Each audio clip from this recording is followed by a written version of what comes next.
My 18th birthday should have been full of laughter and cake. Instead, it was a garbage bag, a calculator, and the truth that shattered everything I thought I knew about family. My name is Ethan Parker, or at least that's what I was called for 18 years. That morning, I learned I wasn't a son. I was an investment. Carol Parker, the woman I'd called Mom, handed me a black garbage bag. Her icy blue eyes didn't waver. "Ethan," she said, "you've been profitable. $1,500 a month for 18 years. Now that you're 18, the checks stop. Your stay here ends at noon." I froze. My parents, my home, my entire childhood, reduced to numbers. Tom Parker, my dad, sat silently. He had taught me how to change tires, patch walls, fix engines. Skills that now seemed like distractions, ways to keep me busy. Not lessons from a parent who cared. "This is a joke, right?" I stammered. "It's my birthday. You're joking." Carol's gaze remained cold. "We fulfilled the contract. Food, shelter, education.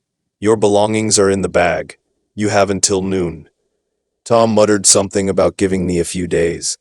Carol's glare shut him down immediately. "The room is already listed. Someone wants it today." I sank to the floor, heart pounding. $47 in my wallet. A black garbage bag holding my entire existence. And nowhere to go. I opened the bag. Clothes I'd bought. A few books. My toothbrush. A cheap watch my garage boss had given me. Nothing personal. No photos. No keepsakes. No evidence I had ever been part of this family. Carol handed me a pamphlet for a shelter downtown, like she was giving me a recipe instead of directions to homelessness. "Just 1 week," I begged. "I'll pay rent. I'll work more hours. Anything." Her voice remained neutral. "You'll figure it out." Tom handed me a crumpled $20 bill. "For food," he mumbled, and then he left. I stepped onto the suburban street I had called home, garbage bag in hand, $20 in my pocket. Neighbors waved, kids played, families laughed, but none of it was for me. Even my phone had a timer. Carol had canceled our family plan. Service ends at midnight.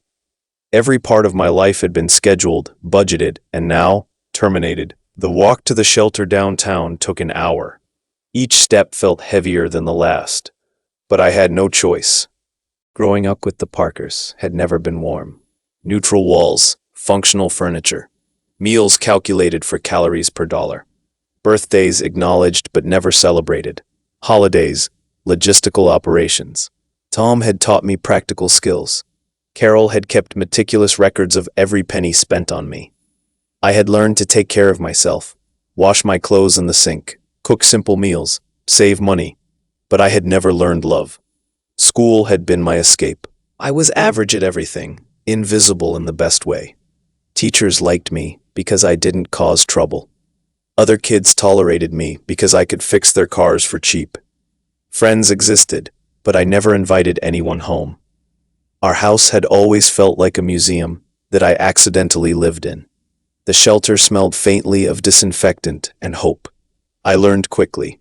Appearances matter. Shower daily. Shave with disposable razors. Keep clothes clean. Look presentable. Survival depends on it.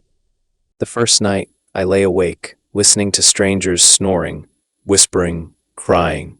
I realized how unprepared I had been. My entire life, I had been a child with no real home. Now, I was an adult with nowhere to go. 3 months later, I had a routine.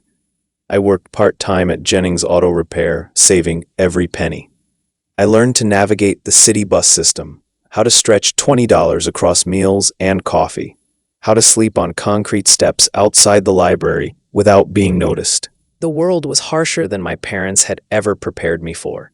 No one that small encouragement, it felt like a lifeline. I began saving for community college, for my own apartment, for my own life.